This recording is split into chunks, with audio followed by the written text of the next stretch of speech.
അൽഹംദുലില്ലാ സ്വലാത്തു വസ്സലാമു അലാ റസൂലില്ലാ വഅലാ ആലിഹി വസഹബതിഹി അജ്മഈൻ അമ്മാ ബഅദ്. അഊദു ബില്ലാഹി മിനശ് ശൈത്വാനിർ റജീം. ബിസ്മില്ലാഹിർ റഹ്മാനിർ റഹീം.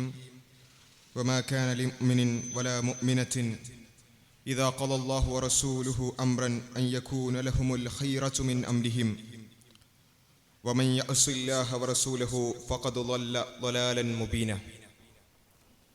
ഏറെ ബഹുമാന്യരായ നേതാക്കന്മാരെ, പ്രിയപ്പെട്ട സഹോദരീ സഹോദരന്മാരെ, നാട്ടുകാരെ, അസ്സലാമു അലൈക്കും വറഹ്മത്തുള്ളാഹി. ഇന്ന് ഈ വൈകുന്നേരം ഈ ഒരു അങ്ങാടിയിൽ നാം എല്ലാവരും വളരെ പ്രധാനപ്പെട്ട ചില വിഷയങ്ങൾ ചർച്ച ചെയ്യാൻ വേണ്ടി ഒരുമിച്ച് കൂടിയിട്ടുണ്ട്. നമ്മൾ നമ്മുടെ കുടുംബത്തെക്കുറിച്ച് ആലോചിക്കുമ്പോൾ, നമ്മുടെ മക്കളെക്കുറിച്ചും നമ്മുടെ നാട്ടിൻ്റെ പോക്കിനെക്കുറിച്ചുമെല്ലാം ആലോചിക്കുമ്പോൾ ഒരുപാട് തരത്തിലുള്ള പ്രശ്നങ്ങൾ നമ്മുടെ മനസ്സിലേക്ക് കടന്നു വരുന്നുണ്ട്. ഇന്ന കാര്യങ്ങൾ ശരിയല്ല, ഇന്നതൊക്കെ ഒരുപാട് പ്രശ്നത്തിലേക്കാണ് നാടിൻ്റെ പോക്ക് എന്ന രൂപത്തിൽ പല ചിന്തകളും നമുക്കുണ്ട്. അതിനുള്ള പരിഹാരങ്ങളെക്കുറിച്ചുള്ള ചർച്ചകളാണ് ഇത്തരം പ്രോഗ്രാമുകളിലൂടെ നമ്മൾ ഉദ്ദേശിക്കുന്നത്. പക്ഷേ നമ്മളൊന്ന് ആലോചിച്ച് നോക്കുക, എന്തുകൊണ്ടാണ് നമ്മൾ ഇത് ചർച്ച ചെയ്യുന്നത്? നമ്മൾ എന്നതുകൊണ്ട് ഞാൻ ഉദ്ദേശിച്ചത് മനുഷ്യന്മാരെ കുറിച്ചാണ്. നമുക്ക് ചുറ്റും ഇവിടെ ഒരുപാട് ജീവികളുണ്ട്. ഇവിടെയുള്ള ആടും പൂച്ചയും അതുപോലെ തന്നെ പട്ടിയുമൊന്നും മതത്തെക്കുറിച്ചോ ധാർമ്മികതയെക്കുറിച്ചോ അതുപോലെ തന്നെ യുവതലമുറയുടെ വഴിതെറ്റിയ സഞ്ചാരത്തെക്കുറിച്ചോ ഒന്നും ചർച്ച ചെയ്യുന്നില്ല. പക്ഷേ നമ്മൾ നിരന്തരം അത് ചർച്ച ചെയ്തുകൊണ്ടിരിക്കുന്നു. നമ്മൾ അതിനെക്കുറിച്ച് വേവലാതിപ്പെടുന്നു, നമ്മുടെ മക്കളെക്കുറിച്ച് വേവലാതിപ്പെടുന്നു. ഇങ്ങനെയെല്ലാം ഉണ്ട്. മാത്രമല്ല, നമ്മൾ വിദ്യാഭ്യാസം നേടുന്നു, സ്കൂളുകളിൽ പോകുന്നു, കോളേജുകളിൽ പോകുന്നു, ജോലി ചെയ്യുന്നു, സംസ്കാരങ്ങൾ കെട്ടിപ്പടുക്കുന്നു. എന്ന് വെച്ചാൽ മറ്റ് ജീവികളിൽ നിന്നും മനുഷ്യരെ മാത്രം വ്യത്യസ്തമാക്കുന്ന എന്തോ ഒന്ന് ഉണ്ട് എന്നുള്ളത് എല്ലാവരും ഒരേപോലെ അംഗീകരിക്കുന്ന ഒരു കാര്യമാണ്. എന്താണ് ആ വ്യത്യാസം? എന്താണ് മറ്റു ജീവികളിൽ നിന്നും മനുഷ്യരെ വ്യത്യസ്തമാക്കുന്ന അടിസ്ഥാനപരമായ കാര്യം എന്താ? അത് നമ്മെ സംബന്ധിച്ചിടത്തോളം വളരെ കൃത്യമായി നമുക്ക് പ്രത്യേകിച്ച് കൂടുതൽ ആലോചിക്കാതെ തന്നെ പറയാൻ സാധിക്കും. അത് വിവേക ബുദ്ധിയാണ്. ഒരു കാര്യത്തെപ്പറ്റി ആലോചിക്കാനും അതിനെക്കുറിച്ച് കൃത്യമായി ആലോചിച്ച് തീരുമാനങ്ങൾ എടുക്കാനുമുള്ള കഴിവ്, അതാണ് മറ്റു ജീവികളിൽ നിന്നും മനുഷ്യരെ വ്യത്യസ്തരാക്കുന്നത്. മറ്റു ജീവികളെ സംബന്ധിച്ചിടത്തോളം അവർ ജനിക്കുന്നു, അവരുടേതായ ഒരു പ്രകൃതത്തിൽ ജീവിക്കുന്നു, പിന്നെ അങ്ങ് മരിച്ചു പോകുന്നു. ഇതിനപ്പുറത്തേക്ക് കാര്യമായ ജീവിതത്തിന്റെ ലക്ഷ്യങ്ങളോ അതിനെക്കുറിച്ചുള്ള ആലോചനകളോ അതിനെക്കുറിച്ചുള്ള ബൗദ്ധികമായ വ്യായാമങ്ങളോ ഒന്നും മറ്റ് ജീവികളില്ല. അതുകൊണ്ടാണ് അവർ വിദ്യാഭ്യാസത്തെക്കുറിച്ച് ചർച്ച ചെയ്യാത്തത്. അതുകൊണ്ടാണ് അവർ സംസ്കാരങ്ങൾ കെട്ടിപ്പടുക്കുന്നതിനെ കുറിച്ച് ആലോചിക്കാത്തത്. അതുകൊണ്ടാണ് അവർക്കിടയിൽ തർക്കങ്ങളും അതുപോലെ തന്നെ ആശയപരമായ വ്യത്യാസങ്ങളും ഇല്ലാത്തത്. എന്നാൽ മനുഷ്യൻ, അവൻ സംസ്കാരങ്ങൾ കെട്ടിപ്പടുക്കുന്നു, അവർ ധാർമ്മികതയെക്കുറിച്ച് ചർച്ച ചെയ്യുന്നു. എന്തുകൊണ്ട്? അതിൻ്റെ അടിസ്ഥാനപരമായ കാരണം മനുഷ്യനെ സംബന്ധിച്ചിടത്തോളം അവന് വിവേക ബുദ്ധിയുണ്ട് എന്നുള്ളത് കൊണ്ടാണ്. ഒരു കാര്യത്തെക്കുറിച്ച് ചിന്തിക്കാൻ, അതിൻ്റെ ശരിതെറ്റുകളെ കുറിച്ച് ആലോചിക്കാൻ മനുഷ്യന് വിവേക ബുദ്ധിയുണ്ട്. മറ്റു ജീവികളെ സംബന്ധിച്ചിടത്തോളം അതില്ല. ഈ അടിസ്ഥാനപരമായ കാര്യം മനസ്സിലാക്കിക്കൊണ്ട് വേണം മതത്തെക്കുറിച്ചും മനുഷ്യനെക്കുറിച്ചുമുള്ള ചർച്ചയിലേക്ക് നമ്മൾ കടക്കാൻ. നമ്മൾ പലപ്പോഴും പറയാറുണ്ട്, മറ്റു ജീവികൾക്കിടയിൽ മറ്റു ജീവികളും മനുഷ്യരും തമ്മിലുള്ള വ്യത്യാസങ്ങളെപ്പോലും മറന്നുകൊണ്ട് മനുഷ്യൻ മാത്രം എന്തുകൊണ്ട് ഇങ്ങനെ എന്ന രൂപത്തിലുള്ള ചർച്ചകൾ പലപ്പോഴും നമ്മൾ നടത്താറുണ്ട്. അവിടെയാണ് നമ്മളെ സംബന്ധിച്ചിടത്തോളം എന്താണ് മനുഷ്യന്റെ വിവേക ബുദ്ധി എന്നുള്ളത് നമ്മൾ മനസ്സിലാക്കേണ്ടത്. മനുഷ്യനെ സംബന്ധിച്ചിടത്തോളം എന്തിനെക്കുറിച്ചും ചിന്തിക്കാനും ആലോചിക്കാനും അതിനനുസരിച്ച് തീരുമാനമെടുക്കാനുള്ള കഴിവ് അവനുണ്ട്. അത് അവന്റെ സാമാന്യ യുക്തി വെച്ചാണ് അവൻ ചെയ്യുന്നത്. ഈ ഒരു വ്യത്യാസം, ഈ ഒരു പ്രത്യേകത മനുഷ്യനുണ്ട് എന്നുള്ളത് നമ്മൾ മനസ്സിലാക്കി. എന്നാൽ അടുത്തതായി നമ്മൾ മനസ്സിലാക്കുന്നത്, അതും ആ ഒരു വ്യത്യാസം, ആ ഒരു ചിന്താപരമായ വ്യത്യാസം കൊണ്ട് മനുഷ്യൻ ഏതൊക്കെ രൂപത്തിലാണ് ചിന്തിക്കുന്നത് എന്നുള്ളതാണ്. മനുഷ്യനെ സംബന്ധിച്ചിടത്തോളം ഏത് വിഷയം വരുമ്പോഴും അവന്റെ ഈ പ്രത്യേകമായ വിവേക ബുദ്ധി വെച്ചുകൊണ്ട്, അല്ലെങ്കിൽ സാമാന്യ യുക്തി വെച്ചുകൊണ്ട്, അല്ലെങ്കിൽ നമ്മൾ സാധാരണ പറയാറുള്ള കോമൺ സെൻസ് വെച്ചുകൊണ്ട് ഏത് രൂപത്തിലേക്ക് ചിന്തിക്കാനും അവന് സാധിക്കും. ഏതിനെയും ചിന്തിച്ചുകൊണ്ട് അതിനെ ശരിയായും തെറ്റായും വ്യാഖ്യാനിക്കുവാൻ അവന് സാധിക്കും. നിങ്ങളൊന്ന് ആലോചിച്ച് നോക്കുക, നമ്മളെല്ലാവരുടെയും മനസ്സിൽ ഒരു പ്രശ്നമായി സമൂഹത്തിൽ ഒരുപാട് കാര്യങ്ങളുണ്ട്. ഞാൻ പറയുന്നത് മതവുമായി ബന്ധപ്പെട്ടുകൊണ്ട് മാത്രമാക്കണ്ട. ഏത് മതത്തിൽപ്പെട്ടവരാകട്ടെ, ഏത് പ്രത്യയശാസ്ത്രത്തിൽ വിശ്വസിക്കുന്നവരാകട്ടെ, ഏത് രാഷ്ട്രീയ കക്ഷികളിലുള്ളവരാകട്ടെ, എല്ലാവരും ഒരേപോലെ പ്രശ്നമാണ് എന്ന് മനസ്സിലാക്കുന്ന ഒരുപാട് കാര്യങ്ങൾ നമ്മുടെ നാട്ടിലുണ്ട്. ഉദാഹരണത്തിന് ലഹരി എന്ന് പറയുന്നത് ഈ യുവതലമുറയെ കാർന്നു തിന്നുന്ന വലിയൊരു വിപത്താണ്. അത് ചെറിയ ഹൈസ്കൂൾ വിദ്യാർത്ഥികളിൽ നിന്നും ഇപ്പൊ UP കുട്ടികളിലേക്ക് വരെ എത്തിക്കൊണ്ടിരിക്കുന്നു. അത് ഒരു സാമൂഹ്യ വിപത്താകുന്നു. അതിനെ ഇല്ലായ്മ ചെയ്യണം എന്ന കാര്യത്തിൽ ആർക്കും സംശയമില്ല. ഒരു മതക്കാർക്കും, ഒരു പാർട്ടിക്കാർക്കും, ഒരു പ്രത്യയശാസ്ത്രത്തിൽ വിശ്വസിക്കുന്ന ആളുകൾക്കും ആർക്കും ഇതിൽ തർക്കമൊന്നുമില്ല. പക്ഷേ നമ്മളൊന്ന് ആലോചിച്ച് നോക്കുക, നമ്മളൊരു ലഹരി ഉപയോഗിക്കുന്ന ഒരാളോട് സംസാരിച്ചാൽ അവൻ എന്തായിരിക്കും പറയാ? അവൻ എന്താ പറയാ? ഇങ്ങനെ ഒരു തെറ്റായ കാര്യം ഞാനിതാ ചെയ്യുന്നു എന്നുള്ളതാണ്. അല്ല, ലഹരി ഉപയോഗിക്കുന്ന ഒരു വ്യക്തിയെ സംബന്ധിച്ചിടത്തോളം, കള്ളു കുടിക്കുന്ന ഒരു വ്യക്തിയെ സംബന്ധിച്ചിടത്തോളം, മയക്കുമരുന്നുകൾ ഉപയോഗിക്കുന്ന ഒരു വ്യക്തിയെ സംബന്ധിച്ചിടത്തോളം അത് ഉപയോഗിക്കാൻ അവൻ്റെതായ ചില യുക്തികളുണ്ട്. ഈ ജീവിതം എന്ന് പറയുന്നത് ഇങ്ങനൊക്കെ അടിച്ചു പൊളിക്കാനുള്ളതാണ്, പരമാവധി ആസ്വദിക്കാനുള്ളതാണ്, പരമാവധി സുഖം അനുഭവിക്കാനുള്ളതാണ് ഈ ജീവിതം എന്ന് പറയുന്നത്. അതുകൊണ്ട് കുറച്ചൊക്കെ ഇതൊക്കെ അനുഭവിച്ച്, ഇതൊക്കെ മനസ്സിലാക്കി, ഈ രൂപത്തിലൊക്കെ ജീവിച്ചിട്ട് വേണം ഇവിടുന്ന് മരിച്ചു പോകാൻ എന്നതാണ് അവന്റെ ചിന്ത, അവന്റെ യുക്തി. അവൻ ചെയ്യുന്ന കാര്യത്തിന് അവൻ ഒരു യുക്തി കണ്ടെത്തിയിട്ടുണ്ട്. അവൻ ആ യുക്തിയുടെ അടിസ്ഥാനത്തിലാണ് അത് ചെയ്യുന്നതെന്നാണ് അവൻ പറയുന്നത്. ഇതാണ് മനുഷ്യന്റെ പ്രത്യേകത. മനുഷ്യനെ സംബന്ധിച്ചിടത്തോളം അവൻ ചെയ്യുന്നതിനെല്ലാം എന്തെങ്കിലും ഒരു കാരണമുണ്ടാക്കാൻ, എന്തെങ്കിലും ഒരു യുക്തിപരമായ ഒരു കാര്യം വിശദീകരിക്കാൻ അവന് എപ്പോഴും ശ്രമിച്ചുകൊണ്ടേയിരിക്കും. ഇവിടെയാണ് നമ്മളെ സംബന്ധിച്ചിടത്തോളം എന്തിനാണ് മതം, എന്തിനാണ് ധാർമ്മികത എന്നുള്ളതിന്റെ ചോദ്യം. ചില ആളുകളൊക്കെ വളരെ സിമ്പിളായി ചോദിക്കുന്നത് കേൾക്കാം. മനുഷ്യൻ നല്ലതുപോലെ അങ്ങ് ജീവിച്ചാ പോരെ, നല്ലത് ചെയ്ത് ജീവിച്ചാ പോരെ, എന്തിനാണ് മതം? എന്തിനാണ് മതത്തിന്റെ ആവശ്യം? മനുഷ്യന്റെ കോമൺ സെൻസ് ഇല്ലേ? ആ കോമൺ സെൻസ് വെച്ച് മനുഷ്യൻ എന്നെ നന്മയും തിന്മയൊക്കെ തീരുമാനിക്കാൻ കഴിയുമല്ലോ. ഞാൻ എന്നെ സംബന്ധിച്ചിടത്തോളം എനിക്കൊരു മതവും ഇല്ല, ഞാൻ നല്ലവനായിട്ട് മാത്രമേ ജീവിക്കുള്ളൂ, ഇങ്ങനെ പറയുന്ന പല ആളുകളെയും നമുക്ക് കാണാറുണ്ട്. യഥാർത്ഥത്തിൽ സുഹൃത്തുക്കളെ, നമ്മൾ ആലോചിച്ച് നോക്കുക, എങ്ങനെയാണ് ഇത് സാധ്യമാവുക? ഞാൻ നേരത്തെ പറഞ്ഞതുപോലെ മനുഷ്യന്റെ പ്രത്യേകത ആദ്യം നമ്മൾ മനസ്സിലാക്കണം. അവൻ എന്ത് ചെയ്യുന്നുണ്ടെങ്കിലും അതിനെ ന്യായീകരിക്കാനുള്ള യുക്തി കണ്ടെത്താൻ പറ്റുന്ന രൂപത്തിലാണ് മനുഷ്യന്റെ സൃഷ്ടിപ്പ് തന്നെ. അതുകൊണ്ട് മനുഷ്യൻ ഏതൊരു കാര്യത്തിനും ന്യായം കണ്ടെത്താൻ അവന് സാധിക്കും. ഇവിടെയാണ് മനുഷ്യന്റെ യുക്തി അല്ലെങ്കിൽ അവന്റെ കോമൺ സെൻസ് ഉപയോഗിച്ച് അവൻ തന്നെ കാര്യങ്ങൾ തീരുമാനിക്കട്ടെ, ഇവിടെ ഒരു മതത്തിന്റെ ആവശ്യമില്ല, ഒരു ധാർമ്മികതയുടെ ആവശ്യമില്ല എന്ന് പറയുമ്പോൾ ഇവിടെയുള്ള ഏത് തെറ്റിനെയും, ഏത് തിന്മയായ കാര്യങ്ങളെയും വിശദീകരിക്കുവാനും അതിനെ ന്യായീകരിക്കാനും സാധിക്കുന്ന ഒരു യുക്തി മനുഷ്യനുണ്ട് എന്നുള്ളത് നമ്മൾ മനസ്സിലാക്കേണ്ടത്. അവിടെയാണ് എന്താണ് മനുഷ്യന്റെ യുക്തി, എന്താണ് ഈ കോമൺ സെൻസ് എന്നുള്ളത് നമ്മൾ മനസ്സിലാക്കേണ്ടത്. ഈ കോമൺ സെൻസ് എന്ന് പറഞ്ഞാൽ ഒരു പ്രമാണമായ എല്ലാവർക്കും ഒരേപോലെയുള്ള ഒരു കാര്യമൊന്നുമല്ല. എങ്ങനെയാണ് നമ്മുടെ യുക്തി വർക്ക് ചെയ്യുന്നത്, എങ്ങനെയാണ് നമ്മുടെ യുക്തി രൂപീകരിക്കപ്പെടുന്നത്? നമുക്കുള്ള അറിവും നമ്മുടെ സാഹചര്യങ്ങളും അതുപോലെ തന്നെ നമ്മൾ ആരോടൊക്കെ ഏതൊക്കെ രൂപത്തിലൊക്കെ ഇടപഴകുന്നു എന്നതിൻ്റെ അടിസ്ഥാനത്തിലാണ് നമ്മുടെ ഈ സാമാന്യ യുക്തി ഉണ്ടാകുന്നത്. ഞാൻ പെട്ടെന്ന് മനസ്സിലാകാൻ ഒരു ഉദാഹരണം പറയാം. ഒരു കള്ളന്മാരുടെ ഒരു തെരുവിൽ ജനിച്ചു വീഴുന്ന ഒരു കുട്ടിയെക്കുറിച്ച് നമ്മൾ ആലോചിച്ച് നോക്കുക. നമ്മൾ ഈ ചോർ ബസാർ എന്നൊക്കെ പറയുന്നത് പോലെ അവിടെ സ്ഥിരമായി എല്ലാ രൂപത്തിലും ഒരു സാമാന്യവൽക്കരിക്കപ്പെട്ട ഒരു കാര്യമാണ് കളവ് ചെയ്യുക എന്ന് പറയുന്നത്. എന്തെങ്കിലുമൊക്കെ മോഷ്ടിച്ചു കൊണ്ടുവരിക. അങ്ങനെ ജീവിക്കുന്ന ഒരു സമൂഹം അല്ലെങ്കിൽ അത്തരം ഒരു തെരുവിൽ ഒരു കുട്ടി ജനിച്ചു വീഴുകയാണെന്ന് വിചാരിക്കുക. ആ കുട്ടിയെ സംബന്ധിച്ചിടത്തോളം അവൻ ജനിച്ചത് മുതൽ കാണുന്നത് എന്താ? ഈ കളവ് ചെയ്യുന്നതാണ്. അവന്റെ മാതാപിതാക്കളെ നോക്കുകയാണെങ്കിൽ അവർ കളവ് ചെയ്യുന്നവരായിരിക്കും, അവന്റെ ചുറ്റുപാടിലുള്ളവരെ നോക്കുകയാണെങ്കിൽ അവരും കളവ് ചെയ്യുന്നവരായിരിക്കും. ഇങ്ങനെ അത്തരം ഒരു സാഹചര്യത്തിൽ ജനിച്ചു വീഴുന്ന ഒരു കുട്ടി അവൻ കാണുന്നത് എന്താ? ഈ കളവ് ചെയ്യുക, മറ്റുള്ളവരിൽ നിന്ന് എന്തെങ്കിലും അപഹരിക്കുക എന്ന് പറഞ്ഞാൽ അതൊരു സാധാരണ സംഭവമാണ്, അതെല്ലാവരും ചെയ്യുന്നൊരു കാര്യമാണ്. നമ്മളെ സംബന്ധിച്ചിടത്തോളം നമ്മളുടെ മക്കൾ, നമ്മളൊന്ന് ആലോചിച്ച് നോക്കുക. ഇപ്പോൾ നമ്മുടെ മക്കൾ ആരെങ്കിലും എന്തെങ്കിലും അടുത്തിരിക്കുന്ന കുട്ടിയുടെ ഒരു പെൻസിൽ മോഷ്ടിച്ചു വന്നാൽ നമ്മൾ എത്രത്തോളം വലിയ ദേഷ്യത്തോടു കൂടിയായിരിക്കും അതിനെ കൈകാര്യം ചെയ്യാം. പക്ഷേ അത്തരം ഒരു സാഹചര്യത്തിൽ ഒരു ചോർ ബസാറിൽ ജനിച്ചു വളരുന്ന ഒരു കുട്ടിയെ സംബന്ധിച്ചിടത്തോളം അങ്ങനെ ഒരു സാഹചര്യം ഇല്ല. അവൻ കാണുന്നത് അവൻ്റെ ഉപ്പയും ഉമ്മയും അവൻ്റെ ചുറ്റുപാടുള്ളവരെല്ലാം അവൻ്റെ കുടുംബക്കാരടക്കം എല്ലാവരും ഇത്തരം ഒരു കാര്യം ചെയ്യുന്നതാണ്. അവിടെ അവൻ്റെ സാമാന്യ യുക്തി എങ്ങനെയാണ് രൂപപ്പെടുക? ഇതൊക്കെ ഒരു സാമാന്യമായ ഒരു കാര്യമാണ്, എല്ലാവരും ചെയ്യുന്ന ഒരു കാര്യമാണ്, വളരെ നോർമലായ ഒരു കാര്യമാണ്. ഇതാണ് അവന്റെ ചിന്ത. ഇവിടെയാണ് നമ്മൾ മനസ്സിലാക്കേണ്ടത്, ആ വ്യക്തിയെ സംബന്ധിച്ചിടത്തോളം ഈ കളവ് ചെയ്യുക എന്നുള്ളത് ഒരു സാധാരണ സംഭവമായിരിക്കും.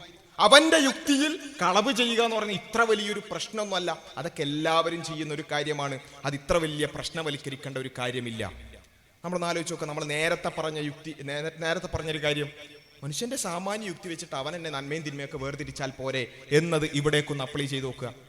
ഇത് തന്നെയാണ് എല്ലായിടത്തുമുള്ള പ്രശ്നം. മനുഷ്യനെ സംബന്ധിച്ചിടത്തോളം നമ്മൾ ജനിച്ചു വളരുന്ന, നമുക്ക് കിട്ടുന്ന ഇൻപുട്ടുകൾ, നമ്മൾ കേൾക്കുന്ന കാര്യങ്ങൾ, നമ്മൾ കാണുന്ന കാര്യങ്ങൾ, നമ്മൾ സിനിമകളിലൂടെയും അതുപോലെ തന്നെ സോഷ്യൽ മീഡിയകളിലൂടെയും അതുപോലെ തന്നെ വാട്സപ്പിലൂടെയും ഇൻസ്റ്റഗ്രാമിലൂടെയും ഒക്കെ നമ്മൾ നിരന്തരം കാണുകയും കേൾക്കുകയും ചെയ്യുന്ന കാര്യങ്ങളാണ് നമ്മൾ എങ്ങനെ ചിന്തിക്കണമെന്ന്, നമ്മുടെ സാമാന്യ യുക്തി ഏതൊക്കെ രൂപത്തിൽ മുന്നോട്ടു പോകണമെന്ന് നിശ്ചയിക്കുന്നത്.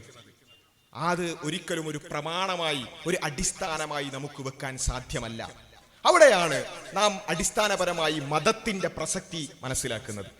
നമ്മുടെ യുക്തിയെ സംബന്ധിച്ചിടത്തോളം ഈ പറഞ്ഞതുപോലെ നമുക്ക് എന്തൊക്കെ അറിയാം, നമുക്ക് എന്തൊക്കെ ഉള്ളിലേക്ക് എടുത്തിട്ടുണ്ട് എന്നതിന്റെ അടിസ്ഥാനത്തിലാണ് നമ്മുടെ യുക്തി വർക്ക് ചെയ്യുന്നത് എങ്കിൽ നന്മയും തിന്മയും വേർതിരിക്കേണ്ടത് ഇങ്ങനെ ഓരോരുത്തർക്കും തോന്നിയ അടിസ്ഥാനത്തിലും ഓരോരുത്തരുടെയും ചിന്തയുടെ അടിസ്ഥാനത്തിലുമല്ല. മറിച്ച് അത് തീരുമാനിക്കേണ്ടത് നമ്മെ സൃഷ്ടിച്ചിട്ടുള്ള, നമ്മെപ്പറ്റി എല്ലാം അറിയുന്ന, അലീമായ, എല്ലാറ്റിനെ പറ്റിയും പൂർണ്ണമായ അറിവുള്ള ഒരു സട്ടാവിൽ നിന്നായിരിക്കണമെന്ന് മതം പറയുന്നത് ആ ഒരു അടിസ്ഥാനത്തിലാണ്. അഥവാ നമ്മുടെ യുക്തിയെ സംബന്ധിച്ചിടത്തോളം നേരത്തെ പറഞ്ഞ പരിമിതികളുണ്ട്. നമ്മൾ ജനിച്ചു വരുന്ന സാഹചര്യവും നമുക്കുള്ള അറിവുകളുമെല്ലാം അതിൽ പരിമിതമാണ് നമ്മുടെ യുക്തി. മനുഷ്യനെ സംബന്ധിച്ചിടത്തോളം അവന്റെ എല്ലാറ്റിനും പരിമിതികളുണ്ട്. മനുഷ്യന്റെ കാഴ്ചക്ക് പരിമിതിയുണ്ട്, മനുഷ്യന്റെ കേൾവിക്ക് പരിമിതിയുണ്ട്, മനുഷ്യന്റെ എല്ലാ കാര്യങ്ങൾക്കും പരിമിതിയുണ്ട്. അതേപോലെ തന്നെ മനുഷ്യന്റെ ചിന്തക്കും യുക്തിക്കും പരിമിതിയുണ്ട്. അവിടെയാണ് നമ്മൾ പറയുന്നത്, ആ പരിമിതമായ യുക്തി വെച്ചിട്ടല്ല നമ്മൾ ഓരോ കാര്യങ്ങളുടെയും ശരിതെറ്റുകൾ വേർതിരിക്കേണ്ടത്. മറിച്ച് ആ പരിമിതികളൊന്നുമില്ലാത്ത പടച്ച തമ്പുരാനിൽ നിന്നായിരിക്കണം ആ നിയമങ്ങൾ വരേണ്ടത്. കാരണം ആ പടച്ച തമ്പുരാൻ അവന്റെ അറിവിന് പരിമിതികളില്ല. ആണിനെയും പെണ്ണിനെയും സൃഷ്ടിച്ച, മുതലാളിയെയും തൊഴിലാളിയെയും സൃഷ്ടിച്ച, അതുപോലെ തന്നെ ഇവിടെയുള്ള പാവപ്പെട്ടവനെയും പണക്കാരനെയും സൃഷ്ടിച്ച, എല്ലാ തലത്തിലുമുള്ള സമൂഹത്തിന്റെ എല്ലാ തരത്തിലുമുള്ള ആളുകളെ സൃഷ്ടിച്ച, എല്ലാവരെ പറ്റിയും പൂർണ്ണമായി അറിയുന്ന, എല്ലാവരുടെയും ശരീരത്തെ പറ്റിയും മനസ്സിനെ പറ്റിയും പൂർണ്ണമായി അറിയുന്ന അങ്ങനെ ഒരു സട്ടാവിൽ നിന്നായിരിക്കണം ഇതുമായി ബന്ധപ്പെട്ടുകൊണ്ടുള്ള നന്മ തിന്മകളുമായി ബന്ധപ്പെട്ടുകൊണ്ടുള്ള അധ്യാപനങ്ങൾ കടന്നു വരേണ്ടത് എന്നതാണ് മതം പറയുന്നത്. അത് വന്നില്ല എന്നുണ്ടെങ്കിൽ ഓരോരുത്തരും അവരവർക്ക് തോന്നിയ കാര്യങ്ങളായിരിക്കും തീരുമാനങ്ങളായി, ധാർമ്മികതയായി അവതരിപ്പിക്കുക.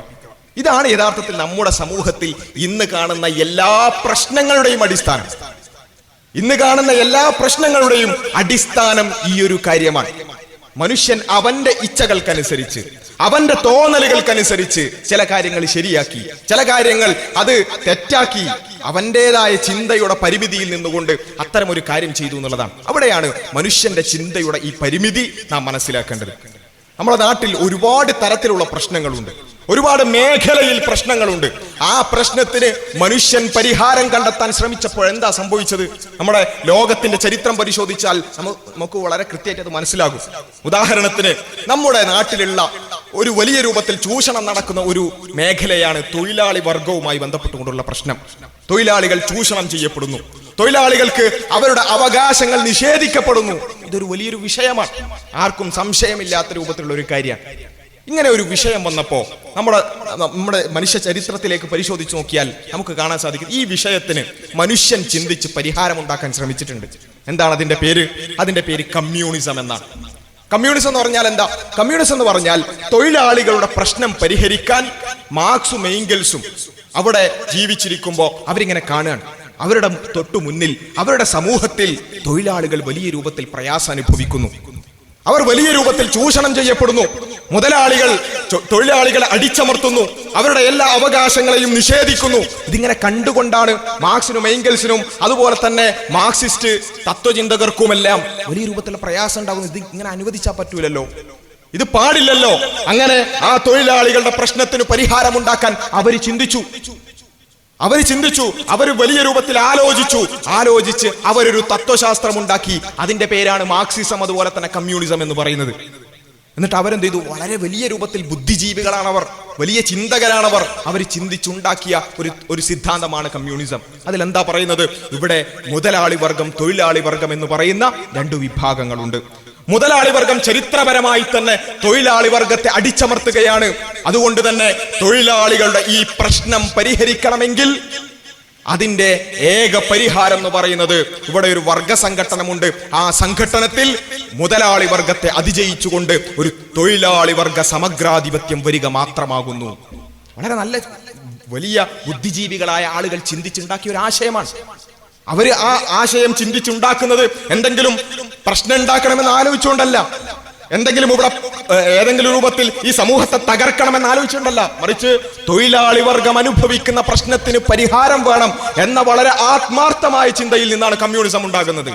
പക്ഷേ നമ്മൾ ചരിത്രത്തിലൂടെ മുന്നോട്ട് പോകുമ്പോൾ പിന്നെ നമ്മൾ കാണുന്നത് എന്താ? ഈ തൊഴിലാളി വർഗത്തിന്റെ വിമോചനത്തിനു വേണ്ടി ഉണ്ടാക്കപ്പെട്ട ഈ കമ്മ്യൂണിസം അത് നടപ്പിലാക്കപ്പെടുമ്പോ പിന്നെ സംഭവിക്കുന്നത് ആയിരക്കണക്കിനല്ല, പതിനായിരക്കണക്കിനല്ല, ലക്ഷക്കണക്കിനല്ല, അക്ഷരാർത്ഥത്തിൽ കോടിക്കണക്കിന് തൊഴിലാളികൾ പട്ടിണി കിടന്നു മരിക്കുകയാണ്. എന്തിന്റെ പേരിൽ? തൊഴിലാളി വർഗത്തിന്റെ മോചനത്തിനു വേണ്ടി ഉണ്ടാക്കപ്പെട്ട ഒരു സിദ്ധാന്തം പ്രാവർത്തികമാക്കപ്പെട്ടപ്പോ. സോവിയറ്റ് യൂണിയന്റെ ചരിത്രം നമുക്കെല്ലാവർക്കും അറിയുന്നതാണ്. അത് ഞാൻ വിശദീകരിക്കേണ്ടതില്ല. എന്താ സംഭവിച്ചത്? ഇങ്ങനെ കോടിക്കണക്കിന് തൊഴിലാളികളെ പട്ടിണിക്കിട്ട് കൊല്ലണമെന്ന് മാർക്സും എംഗൽസും കൂടി തീരുമാനിച്ചതാണോ? അല്ലെങ്കിൽ കമ്മ്യൂണിസ്റ്റ് ചിന്തകർ അത്തരം ഒരു ആശയം ഉണ്ടാക്കിയതാണോ? അല്ല. മനുഷ്യൻ അവന്റെ മുന്നിൽ കണ്ട പ്രശ്നത്തിന് മനുഷ്യൻ തന്നെ ചിന്തിച്ച് പരിഹാരം ഉണ്ടാക്കാൻ ശ്രമിച്ചപ്പോ മനുഷ്യന്റെ ചിന്തയുടെ പരിമിതി അതവിടെ പ്രാവർത്തികമാക്കപ്പെട്ടതാണ്. ആ പരിമിതി അവിടെ കണ്ടു. അതിന്റെ പേരിൽ എന്തു പ്രശ്നമാണോ പരിഹരിക്കാൻ നമ്മൾ ഉദ്ദേശിച്ചത്, ആ പ്രശ്നം കൂടുതൽ വഷളാകുന്നത് നമ്മൾ കണ്ടു. ഇതുപോലെ തന്നെയാണ് മറ്റെല്ലാ സിദ്ധാന്തങ്ങളും എടുത്തു നോക്കിയാൽ നമുക്ക് കാണാൻ സാധിക്കും. മറ്റൊരു ഉദാഹരണത്തിൽ പറയുകയാണെങ്കിൽ ഫെമിനിസം നമ്മളൊക്കെ കേട്ടിട്ടുണ്ടാകും. കേട്ടിട്ടില്ലെങ്കിൽ നമ്മുടെ മക്കളോട് ചോദിച്ചാൽ അവർ നിർബന്ധമായിട്ടും കേട്ടിട്ടുണ്ടാകും. എന്താണ് ഫെമിനിസം എന്ന് പറഞ്ഞാൽ? ചില ആളുകളൊക്കെ ഫെമിനിസം എന്ന് പറഞ്ഞാൽ തന്നെ മനസ്സിലാക്കുന്നത് ഒരു സ്ത്രീപക്ഷവാദം, സ്ത്രീകൾക്ക് വേണ്ടി വാദിക്കുക എന്നൊക്കെയാണ്. എങ്ങനെയാണ് ഫെമിനിസം ഉണ്ടാകുന്നത്? ഫെമിനിസം ഉണ്ടാകുന്നതും ഇതേ രൂപത്തിലാണ്. ഫെമിനിസ്റ്റ് ചിന്തകരായ ആളുകൾ അവർ സമൂഹത്തിലേക്ക് നോക്കുമ്പോൾ അവരുടെ മുമ്പിൽ സ്ത്രീകളെ വലിയ രൂപത്തിൽ അടിച്ചമർത്തുന്ന അവർ കാണുകയാണ്. ആ കാലഘട്ടത്തിലെ യൂറോപ്പ് എന്ന് പറയുന്നത് സ്ത്രീകളെ പൂർണ്ണ മനുഷ്യരായി പോലും കാണാത്ത ഒരു സമൂഹമായിരുന്നു അവർ. സ്ത്രീകളെ ഒരു പൂർണ്ണ മനുഷ്യരായി അവർ അംഗീകരിച്ചിരുന്നില്ല. സ്ത്രീകൾ എന്ന് പറയുന്നത് പുരുഷന്മാരെ പോലെ പരിപൂർണരായ മനുഷ്യരാണ് എന്ന് പോലും അംഗീകരിച്ചിരുന്നില്ല. അവർക്ക് വോട്ടവകാശം ഉണ്ടായിരുന്നില്ല, അവർക്ക് മൗലികമായ അവകാശങ്ങൾ ഒന്നും തന്നെ ഉണ്ടായിരുന്നില്ല. അങ്ങനെ അടിച്ചമർത്തപ്പെട്ട വലിയ രൂപത്തിൽ പ്രയാസം അനുഭവിക്കുന്ന കുടുംബങ്ങളിൽ കണ്ണീര് വാർക്കുന്ന സ്ത്രീകളെ മുന്നിൽ കണ്ടുകൊണ്ടാണ് ചില ചിന്തകരായ ആളുകൾ അവർ ഫെമിനിസത്തിന് രൂപം കൊടുക്കുന്നത്. ഫെമിനിസത്തിന്റെ ചരിത്രം പരിശോധിച്ച് നോക്കുമ്പോൾ അതിന്റെ ആദ്യഘട്ടങ്ങളിൽ അത് മുന്നോട്ട് വെച്ച ആശയങ്ങൾ കണ്ടാൽ നമുക്ക് മനസ്സിലാകും. വളരെ ജെന്യുവിനായ, വളരെ ആത്മാർത്ഥമായ ഈ സ്ത്രീ സമൂഹം അനുഭവിക്കുന്ന പ്രശ്നത്തിന് പരിഹാരം കണ്ടെത്തണം എന്ന വളരെ ആത്മാർത്ഥമായ ആഗ്രഹത്തിന്റെ പുറത്താണ് ആ ആശയങ്ങൾ രൂപപ്പെടുന്നത്. പക്ഷേ പിന്നെ എന്തു സംഭവിച്ചു? ഞാൻ നേരത്തെ പറഞ്ഞതുപോലെ മനുഷ്യൻ ഒരു പ്രശ്നം കണ്ടു. എന്താ പ്രശ്നം? സ്ത്രീകൾക്ക് പ്രശ്നമുണ്ട്, സ്ത്രീകൾ പ്രയാസം അനുഭവിക്കുന്നുണ്ട്, സ്ത്രീകൾ ഒരുപാട് ബുദ്ധിമുട്ടുകൾ അനുഭവിക്കുന്നുണ്ട്. അതിന് മനുഷ്യൻ തന്നെ പരിഹാരം കണ്ടെത്താൻ ശ്രമിച്ചു. എന്താണ് അതിന്റെ പരിഹാരം? ഫെമിനിസം. എന്താ സംഭവിച്ചത്? ഫെമിനിസം മുന്നോട്ട് പോയി 21ാം നൂറ്റാണ്ടിലെത്തി. സംഭവിച്ചത് സ്ത്രീകളുടെ വിമോചനത്തിനു വേണ്ടി മനുഷ്യൻ തന്നെ ഉണ്ടാക്കിയ ഫെമിനിസം എന്ന ആശയം അത് കുടുംബം എന്ന സംവിധാനത്തെ തകർക്കുന്ന അവസ്ഥയിലേക്ക് എത്തി. ഫെമിനിസ്റ്റ് ചിന്തകരായ ആളുകൾ അവർ ഏകദേശം എല്ലാ ആളുകളും അവർ രേഖപ്പെടുത്തിയ ഒരു കാര്യമുണ്ട്. കുടുംബം എന്ന് പറയുന്നതാണ് സ്ത്രീകൾ അടിച്ചമർത്തപ്പെടാനുള്ള ഒന്നാമത്തെ കാരണം. അതുകൊണ്ട് സ്ത്രീകൾ വിമോചിക്കപ്പെടണമെങ്കിൽ, സ്ത്രീകളുടെ പ്രശ്നങ്ങൾ പരിഹരിക്കപ്പെടണമെങ്കിൽ കുടുംബ സംവിധാനം തകർക്കണം. ഇവിടെ നിലനിൽക്കുന്ന കുടുംബ സംവിധാനത്തെ തകർക്കാതെ സ്ത്രീ സമത്വം സാധ്യമല്ല എന്ന് ഫെമിനിസ്റ്റുകൾ പറഞ്ഞു. അതിന്റെ അടിസ്ഥാനത്തിൽ കുടുംബങ്ങളില്ലാതെ അല്ലെങ്കിൽ വിവാഹമില്ലാതെ ലൈംഗിക ബന്ധം വളരെ വ്യാപകമാകുന്ന ഒരവസ്ഥയുണ്ടായി. 1960-നും 70-നും ഇടയിലുള്ള കാലഘട്ടത്തെ യൂറോപ്പിൽ നമ്മൾ അറിയപ്പെടുന്നത് സെക്ഷൽ റവല്യൂഷൻ എന്നാണ്. സെക്ഷൽ റവല്യൂഷൻ, ലൈംഗിക വിപ്ലവം എന്ന് പറയും. ഇത് ഈ ഫെമിനിസത്തിന്റെയും ലിബറലിസത്തിന്റെയും അടിസ്ഥാനത്തിൽ അവിടെ ഉണ്ടായ ഒരു വിപ്ലവം. എന്താ അതിന്റെ അടിസ്ഥാനം എന്ന് പറയുന്നത്? ഇവിടെ കുടുംബത്തിൽ വിവാഹത്തിലൂടെ കുട്ടികൾ ഉണ്ടാവുക, അങ്ങനെ മാത്രം കുട്ടികൾ ഉണ്ടാവുക എന്ന് പറയുന്ന അവസ്ഥ ആവശ്യമില്ല. ഒരു സ്ത്രീയെ സംബന്ധിച്ചിടത്തോളം അവർക്ക് ലൈംഗിക ആസ്വദിക്കാൻ ഇങ്ങനെ ഒരു കോൺട്രാക്റ്റിന്റെ ആവശ്യമില്ല, വിവാഹത്തിന്റെ ആവശ്യമില്ല. അതുകൊണ്ട് ഓരോ വ്യക്തിയും അവർക്കിഷ്ടമുള്ള രൂപത്തിൽ ജീവിക്കട്ടെ. അവിടെ കുടുംബം ആവശ്യമില്ല, വിവാഹം ആവശ്യമില്ല എന്ന് പറയുന്നത് അക്ഷരാർത്ഥത്തിൽ പ്രാവർത്തികമാക്കി. പിന്നെ എന്താ സംഭവിച്ചത്? നമുക്ക് ചരിത്രം കാണാൻ സാധിക്കും. യൂറോപ്പിന്റെ ചരിത്രം ഇന്ന് നമ്മുടെ മുമ്പിൽ വളരെ കൃത്യമായി രേഖപ്പെട്ട് കിടക്കുകയാണ്. ആ കാര്യം പ്രാവർത്തികമാക്കി ഏതാനും പതിറ്റാണ്ടുകൾക്കുള്ളിൽ യൂറോപ്പ് സാംസ്കാരികമായി അതിന്റെ പതനം നേരിട്ട് കണ്ടുകൊണ്ടിരിക്കുന്ന ഒരവസ്ഥയിലൂടെയാണ് നമ്മളിപ്പോ പോയിക്കൊണ്ടിരിക്കുന്നത്. യൂറോപ്പിലെ കണക്കുകൾ പരിശോധിച്ചു നോക്കിയാൽ ഞെട്ടിപ്പിക്കുന്ന കണക്കുകൾ. അവിടെ ജനിക്കുന്ന കുട്ടികളിൽ ഫ്രാൻസിലെ കണക്ക് മാത്രം എടുത്താൽ 60% കുട്ടികളും കുടുംബത്തിലല്ലാതെയാണ് ജനിക്കുന്നത്. നമ്മൾ കൃത്യമായി ഇത് കേവലം കണക്കായി മാത്രം, കുറച്ച് അക്കങ്ങളായി മാത്രം കേട്ടുപോകേണ്ട ഒരു വിഷയമല്ല. ഈ നാട്ടിൽ 100 കുട്ടികൾ ജനിക്കുന്നുണ്ടെങ്കിൽ ആ 100 കുട്ടികളിൽ 60 കുട്ടികളും ഒരു കുടുംബത്തിലായിരിക്കില്ല ജനിക്കുക. ഒന്ന് ആലോചിച്ച് നോക്കുക ആ ഒരു സമൂഹത്തിന്റെ ഒരു അവസ്ഥ. നമ്മൾ സാധാരണ പറയും കുടുംബത്തിൽ പറഞ്ഞത് എന്നൊക്കെ പറയില്ലേ, അങ്ങനെയല്ലാത്ത അവസ്ഥയിൽ 100 കുട്ടികൾ ജനിക്കുന്നുണ്ടെങ്കിൽ 60 കുട്ടികൾ ജനിക്കുന്ന ഒരു അവസ്ഥ. അതാണ് ഇന്ന് ഫ്രാൻസിന്റെ യാഥാർത്ഥ്യം. യൂറോപ്യൻ രാജ്യങ്ങളിലെല്ലാം ഏകദേശം 60ഉം അതുപോലെ തന്നെ 50നും ഇടയിലാണ് കുടുംബത്തിലല്ലാതെ വിവാഹത്തിലൂടെയല്ലാതെ ജനിക്കുന്ന കുട്ടികളുടെ എണ്ണം എന്ന് പറയുന്നത്. ഇതുകൊണ്ടും അവസാനിച്ചില്ല.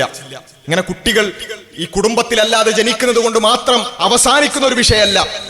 ഇങ്ങനെ കുടുംബം തകർന്നതോടുകൂടി സ്ത്രീയുടെ മേൽ കൂടുതലായ ബാധ്യതകൾ വരികയാണ്. നമുക്കറിയാം, ഒരു കുടുംബം എന്ന് പറയുമ്പോൾ ആണും പെണ്ണും, ഒരു ഭർത്താവും ഭാര്യയും ഒരുമിച്ച് അവരുടെ ഉത്തരവാദിത്തങ്ങൾ പരസ്പരം ഷെയർ ചെയ്യപ്പെടുന്ന രൂപത്തിലാണ് ജീവിക്കുന്നത് എങ്കിൽ ഫെമിനിസം ഈ കുടുംബ സംവിധാനം തകർത്തതോടുകൂടി പിന്നെ അവിടെ സംഭവിച്ചെന്താന്ന് ചോദിച്ചാൽ, സ്ത്രീകൾ ഇങ്ങനെ പ്രസവിക്കുന്നുണ്ട്, പക്ഷെ കുടുംബത്തിലല്ല. അവർക്ക് ഇഷ്ടപ്പെട്ട ആരുടെ കൂടെ അവർ കുറച്ചു കാലം ജീവിക്കുന്നു, പിന്നെ ഒരു കുട്ടി ഉണ്ടാകുന്നു, അവരവരുടെ ഇഷ്ടത്തിനനുസരിച്ച് വേറെ പോകുന്നു. ഇങ്ങനെ സിംഗിൾ മദർഹുഡ് എന്ന് പറയുന്ന ഒരു അവസ്ഥ.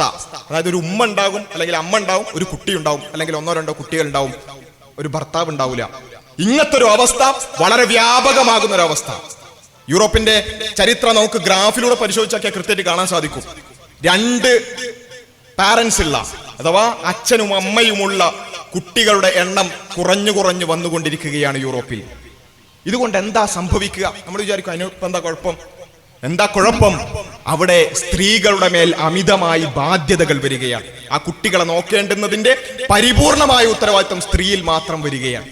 അവരുടെ സാമ്പത്തികമായ ഉത്തരവാദിത്തം അടക്കം. ഒരു കുടുംബത്തിലാണെങ്കിൽ എന്താ സംഭവിക്കാം? അങ്ങനെയൊക്കെ ഉണ്ടെങ്കിൽ ഒരു ഭർത്താവ് അവർ ജോലി ചെയ്യും, അധ്വാനിക്കും, രാവിലെ മുതൽ വൈകുന്നേരം വരെ വിയർത്തൊലിച്ച് അധ്വാനിച്ച് അവര് പ്രൊവൈഡ് ചെയ്യും, അവര് സാമ്പത്തികമായി കൊണ്ടുവരും. സ്ത്രീകളാകട്ടെ അവരുടേതായ പാർട്ടും ചെയ്ത് പരസ്പരം സഹകരിച്ചുകൊണ്ടായിരിക്കും ഒരു കുടുംബത്തിൽ പോകുന്നത്. ഈ കുടുംബം തകർത്തതോടുകൂടി സ്ത്രീകൾക്ക് കൂടുതലായ ബാധ്യതകൾ ഉണ്ടായി, സ്ത്രീകൾ കൂടുതലായി പ്രയാസപ്പെടുന്ന അവസ്ഥ ഉണ്ടായി. ഇങ്ങനെ ഇന്ന് നമ്മൾ കണ്ടുകൊണ്ടിരിക്കുന്ന ഒരു അവസ്ഥ എന്താണെന്ന് ചോദിച്ചാൽ, ഇതിന്റെ ഒരു അപകടം തിരിച്ചറിഞ്ഞുകൊണ്ട്, ഇതിന്റെ ഒരു അപകടം അനുഭവിച്ചുകൊണ്ട് യൂറോപ്പിൽ നിന്നും ഇന്ന് തിരിഞ്ഞു നടന്നുകൊണ്ടിരിക്കുകയാണ് സ്ത്രീകൾ. ഇപ്പോ യൂറോപ്പിൽ ട്രെൻഡിങ് ആയിട്ടുള്ള ഒരു കാര്യം എന്താണെന്ന് ചോദിച്ചാൽ ട്രാഡ് വൈഫ് എന്നുള്ളതാണ്. ട്രഡീഷണൽ വൈഫ്ഹുഡ് എന്ന് പറയുന്ന ഒരു അവസ്ഥയിലേക്ക് തിരിച്ചു പോകാൻ യൂറോപ്പിലെ സ്ത്രീകൾ ആഗ്രഹിക്കുന്നു. എന്താ കാരണം?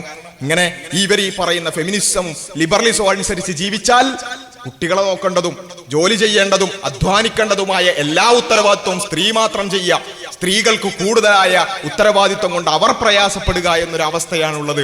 അതല്ല പരിഹാരം, മറിച്ച് കുടുംബ സംവിധാനം തിരിച്ചു കൊണ്ടുവരികയാണ് പരിഹാരം എന്ന് പറഞ്ഞുകൊണ്ട് അവരെല്ലാം തിരിച്ചു നടന്നുകൊണ്ടിരിക്കുന്ന ഒരു അവസ്ഥ. ഞാൻ പറഞ്ഞു വന്നത്, ഇങ്ങനെ സ്ത്രീകളുടെ പ്രശ്നം പരിഹരിക്കാൻ വേണ്ടി സ്ത്രീകൾ ഒരുപാട് പ്രയാസങ്ങൾ അനുഭവിക്കുന്നുണ്ട്, അതിനൊരു പരിഹാരം വേണമെന്ന് വിചാരിച്ചുകൊണ്ട് ഉണ്ടാക്കിയ ഫെമിനിസം അവസാനം സ്ത്രീകൾക്ക് കൂടുതലായ പ്രയാസങ്ങൾ നൽകുന്ന അവസ്ഥയിലേക്ക് അവരെ തള്ളിവിടുന്ന ഒരവസ്ഥ. ഇതാണ് മനുഷ്യനിർമ്മിതമായ ഏത് ഇസങ്ങളെ പരിശോധിച്ച് നോക്കിയാലും നമുക്ക് കാണാൻ സാധിക്കുന്നത്. ഇതെന്തുകൊണ്ടാണ് ഫെമിനിസ്റ്റ് ചിന്തകരായ ആളുകളെ അവരിങ്ങനെ ചിന്തിച്ചിട്ട് സ്ത്രീകളെ നമുക്കൊന്ന് ഉപദ്രവിക്കണം, സ്ത്രീകൾക്ക് കുറച്ച് അമിത ബാധ്യത കൊടുക്കണം, അവരങ്ങട്ട് അടിച്ചമർത്തണം എന്ന് കരുതിക്കൊണ്ടാണോ ഫെമിനിസം ഉണ്ടാക്കിയത്? അല്ല, മറിച്ച് സ്ത്രീകളെ വിമോചിപ്പിക്കണം എന്ന് വിചാരിച്ചുകൊണ്ടാ. പക്ഷേ അത് മനുഷ്യന്റെ ചിന്തയിലിട്ടുകൊണ്ടാണ് അത്തരം ഒരാശയം ഉണ്ടാക്കിയത്. അതുകൊണ്ട് സംഭവിച്ചത് സ്ത്രീകൾ കൂടുതൽ ദുരിതത്തിലേക്കും പ്രയാസത്തിലേക്കും പോകുന്ന ഒരവസ്ഥ ഉണ്ടായി. ഇതാണ് നമുക്ക് എല്ലായിടത്തും കാണാൻ സാധിക്കുന്നത്. ഇതുപോലെ തന്നെയാണ് ലിബറലിസം എന്ന് പറയുന്നത്. നമ്മൾ പലപ്പോഴും ലിബറലിസം എന്ന് സ്ഥിരമായി ഇങ്ങനെ കേൾക്കുക എന്നതിനപ്പുറത്ത് എന്താണ് ഈ സംഭവം എന്ന് നമ്മൾ പലപ്പോഴും മനസ്സിലാക്കിയിട്ടില്ല. എന്താണ് സംഭവം എന്ന് മനസ്സിലാക്കിയിട്ടില്ല. നമ്മൾ മനസ്സിലാക്കേണ്ട ഒരു കാര്യം, ഈ ലിബറലിസം ആകട്ടെ ഫെമിനിസം ആകട്ടെ, ഇതൊന്നും നമ്മളെ സംബന്ധിച്ചിടത്തോളം നമ്മുടെ മക്കളെ അത് ബാധിക്കുക എന്നല്ലാതെ അത് നേരിട്ട് വന്ന് ക്ലാസ് എടുത്തുകൊണ്ട് ബാധിക്കുന്ന ആരും വിചാരിക്കേണ്ടതില്ല.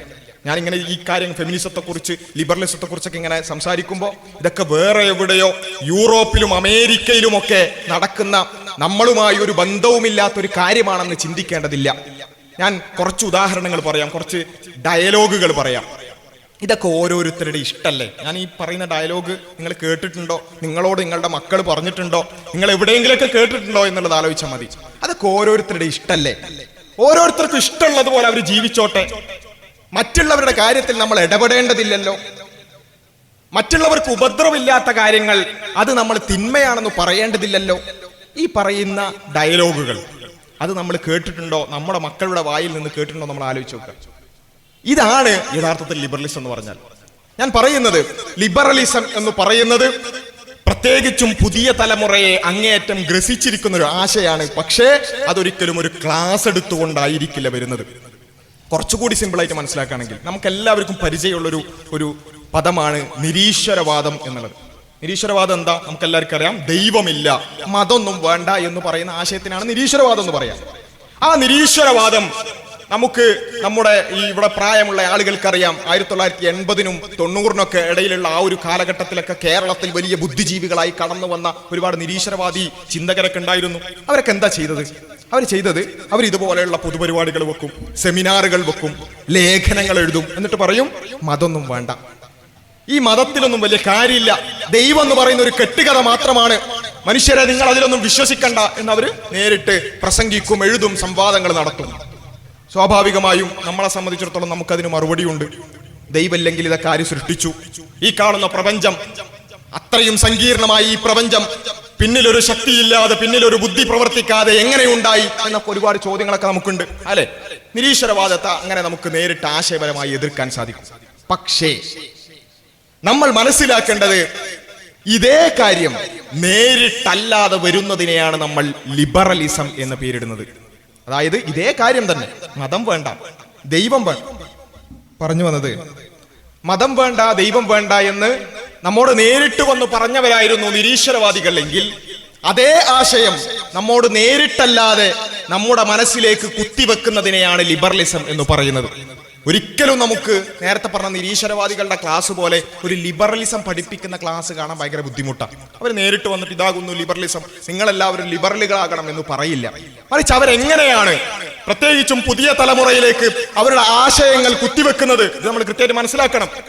അവരെന്താ ചെയ്യുക? അവര് ചെയ്യുന്നത് നമ്മൾ നിരന്തരമായി ഉപയോഗിച്ചു കൊണ്ടിരിക്കുന്ന നമ്മുടെ സോഷ്യൽ മീഡിയയിലൂടെ, നമ്മുടെ മക്കൾ കണ്ടുകൊണ്ടിരിക്കുന്ന റീലുകളിലൂടെ, വീഡിയോകളിലൂടെ, വെബ് സീരീസുകളിലൂടെ, സിനിമകളിലൂടെ, നോവലുകളിലൂടെ, പുസ്തകങ്ങളിലൂടെ അവരിലേക്ക് അവരറിയാതെ ഈ ആശയം ഇഞ്ചക്ട് ചെയ്തുകൊണ്ടിരിക്കുകയാണ്. ഈ അടുത്ത് ഇറങ്ങിയിട്ടുള്ള മലയാള സിനിമകളെ കുറിച്ചുള്ള ചർച്ചകൾ പരിശോധിച്ചാൽ നോക്കിയാൽ നമുക്ക് കാണാൻ സാധിക്കും. ഒരുപാട് സിനിമകൾ ഇറങ്ങിയത് എന്തിന്റെ പേരിലറിയോ? ഇവിടെയുള്ള കുടുംബ സംവിധാനം എന്ന് പറഞ്ഞാൽ അങ്ങേയറ്റത്തെ മോശം കാര്യമാണ്. ഒരു സ്ത്രീ അവൾ കല്യാണം കഴിച്ചാൽ അതോടുകൂടി അവളുടെ നരകം അവളെ തുടങ്ങി. ഇതാണ് ഒരുപാട് സിനിമകളുടെ പ്രമേയം. അത് കാണണമെന്നില്ലല്ലോ അതിന്റെ പ്രമേയം എന്താന്ന് മനസ്സിലാക്കാൻ. അതേപോലെ തന്നെ അബോഷനുകൾ, ഗർഭചിത്രം എന്ന് പറയുന്നത് അത് മനുഷ്യാവകാശമാകുന്നു. ഇതൊക്കെ പറഞ്ഞു ഈ നമ്മുടെ മലയാളത്തിലുള്ള സിനിമകളെ കുറിച്ചാണ് പറയുന്നത് എന്ന് വെച്ചാൽ. അതുപോലെ തന്നെ ഇൻസ്റ്റഗ്രാമും അതുപോലെ തന്നെ യൂട്യൂബിലും എല്ലാം കാണുന്ന ഷോർട്ടുകളും റീലുകളും എന്താ അതിന്റെ കണ്ടന്റ് എന്ന് പറയുന്നത്? ഓരോരുത്തരും അവരവരുടെ ഇഷ്ടത്തിന് ജീവിക്കട്ടെ, ലിവ് യുവർ ലൈഫ്, നിങ്ങൾ നിങ്ങളുടെ ജീവിതം ആസ്വദിക്കൂ. അതുപോലെ തന്നെ മൈ ബോഡി മൈ ചോയ്സ്. പ്രത്യേകിച്ച് പുതിയ തലമുറകൾക്ക് ഇത് പ്രത്യേകം പരിചയപ്പെടുത്തി കൊടുക്കേണ്ട കാര്യമില്ല. അവർ ഇടുന്ന സ്റ്റാറ്റസുകൾ, അവർ നിരന്തരമായി പറഞ്ഞുകൊണ്ടിരിക്കുന്ന വാചകങ്ങളാണിത്, അല്ലെ? എന്റെ ജീവിതം ഞാൻ തീരുമാനിക്കും, അതിൽ ആരും ഇടപെടേണ്ടതില്ല, അതിൽ അഭിപ്രായം പറയാൻ എന്റെ രക്ഷിതാക്കളോ അല്ലെങ്കിൽ മതമോ അല്ലെങ്കിൽ സമൂഹമൊന്നും വരേണ്ടതില്ല, ഞാൻ എന്റെ കാര്യം ഞാൻ തീരുമാനിച്ചോളും, അല്ലെ? ഇവിടെയുള്ള അധ്യാപകരുണ്ടെന്നുണ്ടെങ്കിൽ അവർക്ക് പ്രത്യേകിച്ച് മനസ്സിലാകും, അല്ലെ? ഇപ്പോഴുള്ള കുട്ടികളുടെ അവസ്ഥ. മുമ്പൊക്കെ അധ്യാപകർ എന്ന് പറഞ്ഞാൽ കേവലം കെമിസ്ട്രിയും ഫിസിക്സും പഠിപ്പിക്കാൻ പോകുന്നവർ മാത്രമായിരുന്നില്ല. മക്കളെ ചിട്ടപ്പെടുത്തി രൂപപ്പെടുത്തിയെടുക്കുന്ന ഒരു പുതിയ തലമുറയെ രൂപപ്പെടുത്തിയെടുക്കുന്ന ആളുകളൊക്കെ ആയിരുന്നു അധ്യാപകർ. പക്ഷേ ഇപ്പൊ അതിന് സാധിക്കോ? ഇന്നത് ചെയ്യണ്ട, ഇന്നത് മോശമല്ലേ എന്ന് പറയാൻ മാഷിന് പാടില്ല. മാഷാരാ അത് പറയാൻ? മാഷ് ഫിസിക്സ് പഠിപ്പിക്കാൻ വന്നിട്ടുണ്ട്, ഫിസിക്സ് പഠിപ്പിച്ച് പോയിക്കോ, ബാക്കി വർത്താനം പറയാൻ നിൽക്കണ്ട. ഇതാരാ പറയുന്നത്? യുപിയിലും ഹൈസ്കൂളിലുള്ള കുട്ടികൾ പറയാൻ. എന്താ ഇത് സംഭവം? എവിടുന്നാ ഇത് വരുന്നത്? കേവലം യാദൃശ്ചികമായി വരുന്ന ഡയലോഗുകളാണ്. ഇത് ആരെങ്കിലും വിചാരിക്കുന്നുണ്ടെങ്കിൽ നിങ്ങൾക്ക് തെറ്റി. മറിച്ച് ഇത് കൃത്യമായ ഒരു ആശയമാണ്. എന്താണ് ആശയം എന്ന് പറഞ്ഞാൽ, ഓരോരുത്തരും അവരവരുടെ ഇഷ്ടത്തിനനുസരിച്ച് ജീവിക്കട്ടെ. അതിൽ ധാർമ്മികത, മതം, അതുപോലെ തന്നെ നന്മ തിന്മകൾ എന്നൊന്നും പറഞ്ഞുകൊണ്ട് ആരും ഇടപെടാൻ വരരുത്. ഓരോരുത്തർക്കും അവരവരുടെ ഇഷ്ടത്തിനനുസരിച്ച് ജീവിക്കാനുള്ള സ്വാതന്ത്ര്യമുണ്ട്. ഇതാണ് ലിബറലിസത്തിന്റെ അടിസ്ഥാനം എന്ന് പറയുന്നത്. ഇതാണ് വളരെ ഗ്ലോറിഫൈ ചെയ്തുകൊണ്ട് വലിയ ഒരു ആശയമായിക്കൊണ്ട് നമ്മുടെ യുവതലമുറയിലേക്ക് പ്രത്യേകിച്ചും നിരന്തരമായിക്കൊണ്ട് ഇഞ്ചക്ട് ചെയ്തുകൊണ്ടിരിക്കുന്നത്. അത് കേവലം യൂട്യൂബിലൂടെയും ഇൻസ്റ്റഗ്രാമിലൂടെയും സിനിമകളിലൂടെയും മാത്രമല്ല, അവരുടെ ടെക്സ്റ്റ് ബുക്കുകളിലൂടെ പോലും ഇത്തരം ആശയങ്ങൾ പ്രചരിപ്പിക്കപ്പെട്ടുകൊണ്ടിരിക്കുകയാണ്. അത് ഇൻക്ലൂഡ് ചെയ്തുകൊണ്ടിരിക്കുകയാണ്. അപ്പൊ സ്കൂളിൽ പോയി പഠിക്കുന്ന കാര്യങ്ങളിൽ പോലും ഇത്തരം ആശയങ്ങൾ ഇൻക്ലൂഡ് ചെയ്യുന്ന ഒരു അവസ്ഥ. അപ്പൊ എന്താ സംഭവിക്കുക? ഓരോരുത്തരും അവരവരുടെ ഇഷ്ടത്തിനനുസരിച്ച് ജീവിക്കട്ടെ. അതിൽ വേറെ ആരും ഇടപെടേണ്ടതില്ല. അതിൽ നന്മ തിന്മകൾ എന്ന് പറയേണ്ട കാര്യമില്ല. അവരവർക്ക് തോന്നിയതുപോലെ ജീവിക്കാനുള്ള സ്വാതന്ത്ര്യം ഇവിടെ ഉണ്ട്. ഇതാണ് അടിസ്ഥാനപരമായി അവരുടെ തലയിലേക്ക് ശരിയായി കയറിയിട്ടുള്ള ഒരു കാര്യം, ശരിയാണെന്ന് അവർ മനസ്സിലാക്കിയിട്ടുള്ള ഒരു കാര്യം. ഇതുകൊണ്ട് എന്താ പ്രശ്നം? നമ്മൾ ഏത് സാമൂഹ്യ തിന്മകളെ എടുക്കാം, നമ്മൾ അഭിപ്രായ വ്യത്യാസമുള്ള കാര്യങ്ങളൊന്നും എടുക്കണ്ട. അഭിപ്രായ വ്യത്യാസമില്ലാതെ എല്ലാവരും ഒരേപോലെ തെറ്റാണെന്ന് മനസ്സിലാക്കുന്ന ഏതെങ്കിലും ഒരു കാര്യം എടുക്കുക. നമ്മൾ ആദ്യം പറഞ്ഞ ലഹരി തന്നെ എടുക്കുക. ലഹരി അത് തിന്മയാണെന്നുള്ള കാര്യത്തിൽ ആർക്കും സംശയമില്ല. അതിനെ ഇല്ലാതാക്കണം എന്നുള്ള കാര്യത്തിൽ ആർക്കും സംശയമില്ല. എങ്കിൽ ആ ലഹരി ഇല്ലാതാക്കാൻ നമുക്ക് എങ്ങനെ സാധിക്കുക? ഈ ലിബറൽ ആശയങ്ങൾ തലയിൽ കയറിയ ഒരു സമൂഹത്തോട് ലഹരി വേണ്ട, അത് നിങ്ങൾ ഒഴിവാക്കൂ എന്ന് പറഞ്ഞാൽ എങ്ങനെയാ അവരത് സ്വീകരിക്കുക? നമ്മുടെ സാധാരണക്കാരൻ്റെ ഇപ്പോൾ ഈ ലഹരിന്റെ പ്രശ്നം ഭയങ്കരമായി വ്യാപിച്ചപ്പോ നമ്മുടെ സ്കൂളുകളിലൊക്കെ ലഹരി വിരുദ്ധ ക്യാമ്പയിനുകൾ നടത്തി, ലഹരി വിരുദ്ധ പ്രോഗ്രാമുകൾ നടത്തി. എന്താ പ്രോഗ്രാമിൽ പറയുന്നത്? മക്കളെ, നിങ്ങൾ ലഹരി ഉപയോഗിക്കരുത്, ലഹരി ഉപയോഗിച്ചാൽ നിങ്ങളുടെ കരളിന് മോശമാണ്, അതുപോലെ തന്നെ പിന്നെ ലങ്സിന് അത് പ്രശ്നമാണ്, അതുപോലെ തന്നെ നിങ്ങളുടെ വൃക്കക്ക് അത് പ്രശ്നമാണ്, ഇങ്ങനെയൊക്കെ പറയും. ആരോടാണ് നമ്മൾ ഈ പറയുന്നത്? ആരോടാ ഈ കരളിന്റെ പ്രശ്നം നമ്മൾ പറയുന്നത്? നമ്മുടെ കുട്ടികളുടെ മറുപടി ഫിക്സ്ഡ് ആണ്. അത് ഓൾറെഡി ആ മറുപടി നമുക്ക് കിട്ടിക്കഴിഞ്ഞിട്ടുണ്ട്. എന്താ?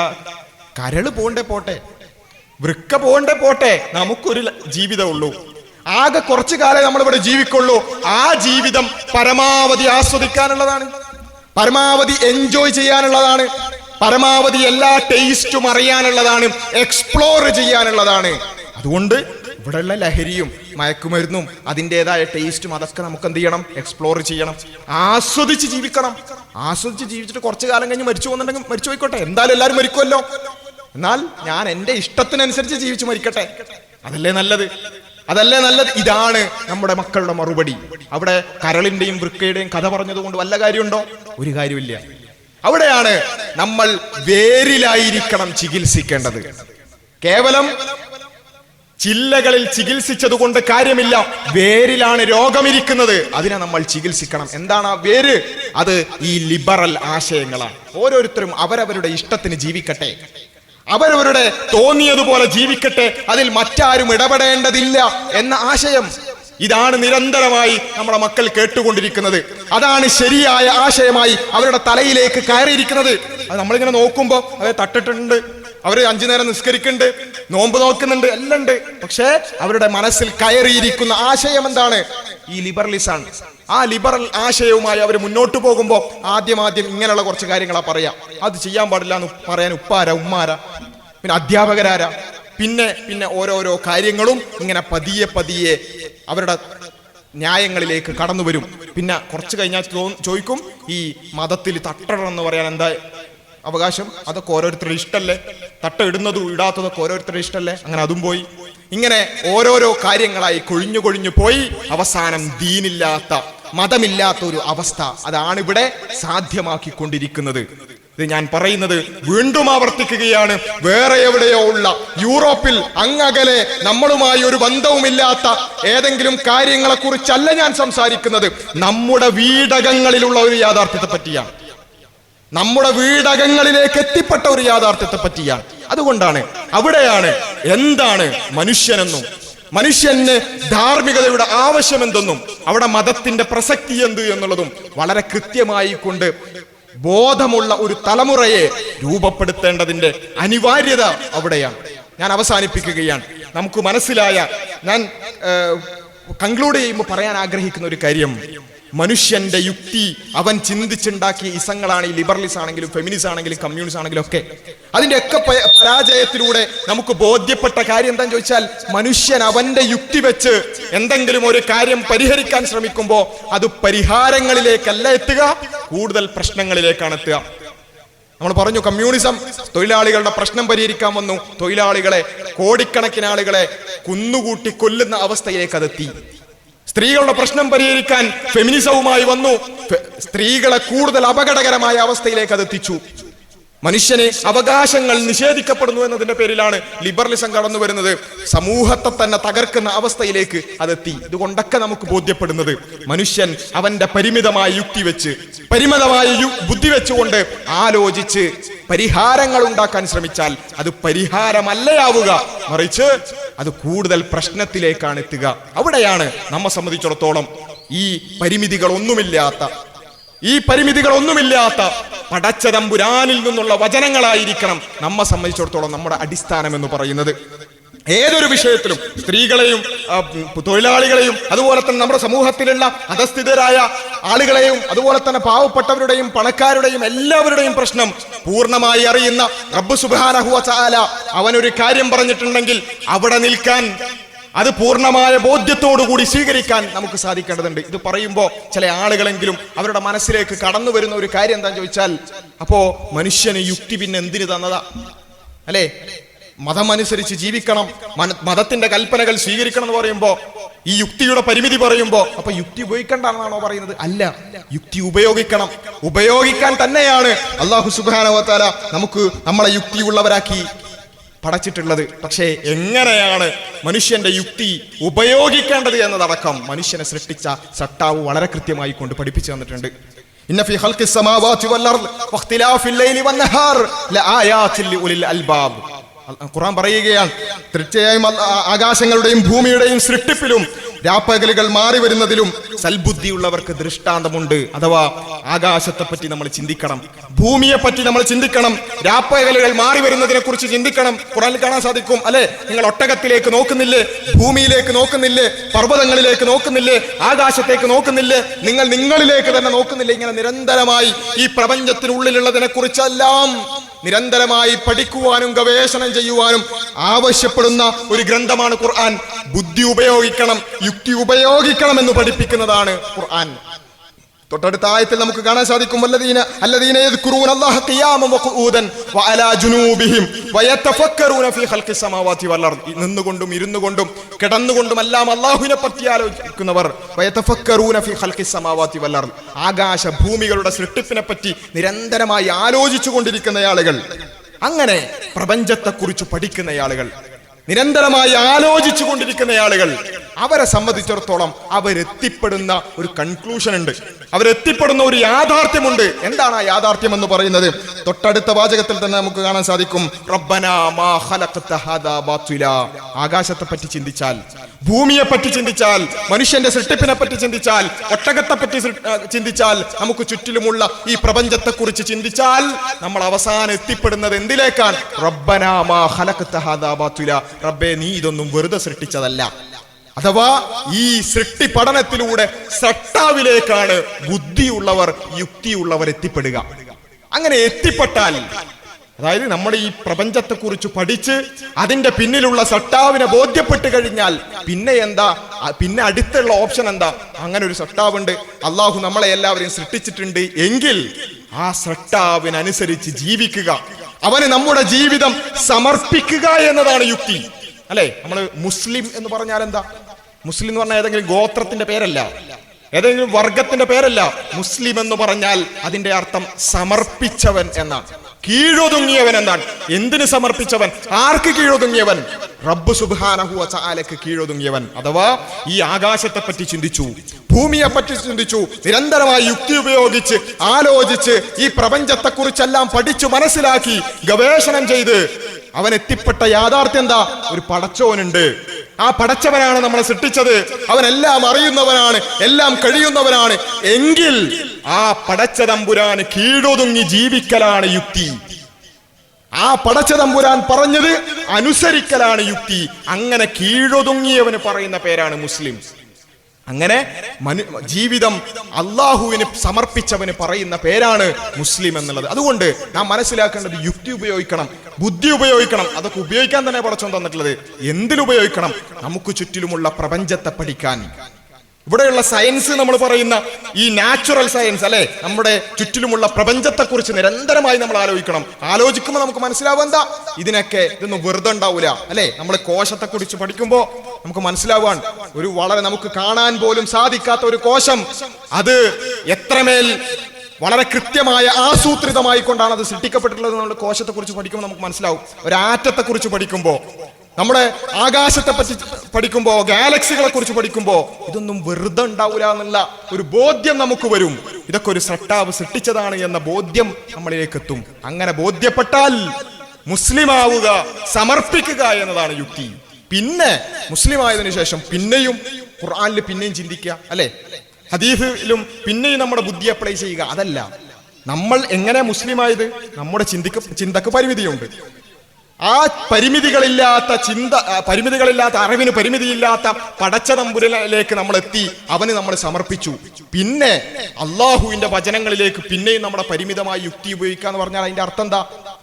നമ്മൾ അള്ളാഹുവിന്റെ വചനങ്ങളെക്കാൾ നമ്മുടെ യുക്തിക്ക് പ്രാധാന്യം കൊടുക്കുന്നു എന്നുള്ളതാണ്. അവിടെ നമ്മൾ സമർപ്പിച്ചവനാവോ? പൂർണ്ണമായി നമ്മൾ അള്ളാഹുവിന് സമർപ്പിച്ചവനാവോ? ഇല്ല. അവിടെയാണ് നാം അടിസ്ഥാനപരമായി പറയുന്നത്, ഒരു മുസ്ലിമായി കഴിഞ്ഞാൽ, അള്ളാഹുവിന് സമർപ്പിച്ചവനായി കഴിഞ്ഞാൽ, അള്ളാഹുവിൽ നിന്നൊരു കാര്യം വന്നിട്ടുണ്ടെങ്കിൽ സമഅനാ വ അത്അനാ, കേട്ടിരിക്കുന്നു, അനുസരിച്ചിരിക്കുന്നു. റബ്ബൊരു കാര്യം പറഞ്ഞാൽ, അവന്റെ വഹിയിലൂടെ ഖുർആനിലോ ഹദീസിലോ ഒരു കാര്യം വന്നു കഴിഞ്ഞാൽ പിന്നെ നമുക്ക് നമ്മുടേതായ യുക്തിയും നമ്മുടേതായ കുറച്ച് അഭിപ്രായങ്ങളും ഉണ്ടാവൽ സാധ്യമല്ല. അത് യുക്തിയല്ല. അതാണ് വിശുദ്ധ ഖുർആൻ പറഞ്ഞത്, വമാ കാന ലിമുഅ്മിനിൻ വലാ മുഅ്മിനത്തിൻ ഇദാ ഖദല്ലാഹു വറസൂലുഹു അംറൻ അൻ യകൂന ലഹുമുൽ ഖൈറതു മിൻ അംരിഹിം. ഒരു മുഅ്മിനിനെ സംബന്ധിച്ചിടത്തോളം, അല്ലെങ്കിൽ ഒരു മുഅ്മിനത്തിനെ സംബന്ധിച്ചിടത്തോളം, ഒരു വിശ്വാസിയായ ആണിനോ പെണ്ണിനോ അവനെ സംബന്ധിച്ചിടത്തോളം അല്ലാഹുവും അവന്റെ റസൂലും ഒരു കാര്യത്തിൽ തീരുമാനം പറഞ്ഞാൽ അവർക്ക് സ്വന്തമായ വേറൊരു തീരുമാനം ഉണ്ടാവുക എന്നുള്ളത് സാധ്യമല്ല. കാരണം ഒരു മുസ്ലിം ആകുന്നത് എപ്പോഴാ? പരിമിതികളില്ലാത്ത അള്ളാഹുവിന്റെ അള്ളാഹുവിൽ സമർപ്പിച്ചതിന് ശേഷമാണ് അവർ മുസ്ലിം ആകുന്നത്. പിന്നെ അള്ളാന്റെ വചനങ്ങളിൽ, ഹദീസുകളിൽ, ഖുർആനിൽ സ്വന്തമായ യുക്തിയും ബുദ്ധിയും ഉപയോഗിക്കുക എന്നുള്ളത് അത് യുക്തിരഹിതമാണ് എന്ന് നാം മനസ്സിലാക്കേണ്ടതുണ്ട്. ആ രൂപത്തിൽ റബ്ബിന്റെ വചനങ്ങൾക്ക്, ഖുർആനിന്, ഹദീസിന് പൂർണ്ണമായ രൂപത്തിൽ സമർപ്പിച്ചവരായിക്കൊണ്ട്, ആ രൂപത്തിൽ അള്ളാഹുവിന് പൂർണ്ണമായ ജീവിതം സമർപ്പിച്ചവരായിക്കൊണ്ട് ജീവിക്കാൻ നമുക്ക് സാധിക്കേണ്ടതുണ്ട്. നമ്മുടെ പരിമിതമായ യുക്തി അത് ഉപയോഗിക്കുന്നതിന്റെ പരിമിതികളും പരിധികളും ഈ ചരിത്രം ഉടനീളം നമുക്ക് ബോധ്യപ്പെട്ട ഒരു കാര്യമാണ്. ആ യുക്തി എവിടെയൊക്കെ നമ്മൾ പ്രശ്നപരിഹാരത്തിന് ഉപയോഗിച്ചിട്ടുണ്ടോ ആ പ്രശ്നങ്ങളെല്ലാം കൂടുതൽ വഷളായതും നമ്മൾ നേരിട്ട് കണ്ടിട്ടുള്ള കാര്യമാണ്. അതുകൊണ്ടാണ് അതിജയിക്കുന്ന ഇസ്ലാം എന്ന് പറയുമ്പോൾ, എന്തുകൊണ്ട് ഇസ്ലാം അതിജയിക്കുന്നു? അതിന്റെ കാരണം അത് സൃഷ്ടാവിൽ നിന്നുള്ളതായതുകൊണ്ടാണ്. നമ്മെ സൃഷ്ടിച്ച അറിവിന് പരിമിതിയില്ലാത്ത അള്ളാഹുവിൽ നിന്നായതുകൊണ്ടാണ് അത് അതിജയിക്കുന്നത്. ഒരുപാട് വെല്ലുവിളികൾ ഈ ദീനിനുണ്ടായിട്ടുണ്ട്, ഈ ആദർശത്തിന് ഒരുപാട് വെല്ലുവിളികൾ ഉണ്ടായിട്ടുണ്ട്. ബദർ മുതൽ, ഉഹദ് മുതൽ, അതുപോലെ തന്നെ കുരിശ് യുദ്ധം മുതൽ, അതുപോലെ തന്നെ ചെങ്കിസ് ഖാന്റെ ആക്രമണം മുതൽ, മിഷനറിമാരുടെയും ഓറിയന്റലിസ്റ്റുകളുടെയും ആശയപരമായ ആക്രമണങ്ങൾ മുതൽ ഒരുപാട് ആക്രമണങ്ങളെ അവസാനം സയനിസം ഇപ്പോൾ കൊണ്ടുവന്നുകൊണ്ടിരിക്കുന്ന ആ ആക്രമണം വരെ, അതിനെ വരെ ചെറുത്തു നിന്നുകൊണ്ട്, അതിനോടടക്കം പോരടിച്ചുകൊണ്ട്, ആശയപരമായും സായുധമായും കൊണ്ടും പോരടിച്ചുകൊണ്ട് ഇസ്ലാം നിലനിൽക്കാനുള്ളതിന്റെ കാരണം അത് റബ്ബ് സുബ്ഹാനഹു വ തആലയിൽ നിന്നുള്ളതായതുകൊണ്ടാണ്. മനുഷ്യൻ ചിന്തിച്ചുണ്ടാക്കുന്ന പരിഹാരങ്ങളിൽ അതിൽ പരിമിതികൾ ഉണ്ടാകും. പരിധികളില്ലാത്ത അറിവിന്റെ ഉടമയായ അള്ളാഹുവിൽ നിന്നുള്ള വചനങ്ങൾക്ക് അത് കാലങ്ങളെ അതിജയിച്ചുകൊണ്ട് മുന്നോട്ട് പോകാൻ സാധിക്കുമെന്നുള്ളത് കൊണ്ടാണ് ഇസ്ലാം അതിജയിക്കുന്നത് എന്ന് മനസ്സിലാക്കിക്കൊണ്ട് ആ ദീനിനെ കൂടുതൽ അറിയാൻ, കൂടുതൽ പഠിക്കുവാൻ, അതിനെ പരിപൂർണമായി അള്ളാഹുവിനെ സമർപ്പിക്കുവാൻ നമുക്ക് സാധിക്കേണ്ടതുണ്ട്. അതിന് റബ്ബ് സുബ്ഹാനഹു വ തആല തൗഫീഖ് നൽകി അനുഗ്രഹിക്കുമാറാകട്ടെ. വാഖിറു ദഅ്വാനാ അൽഹംദുലില്ലാഹി റബ്ബിൽ ആലമീൻ. അസ്സലാമു അലൈക്കും വറഹ്മത്തുള്ളാഹി.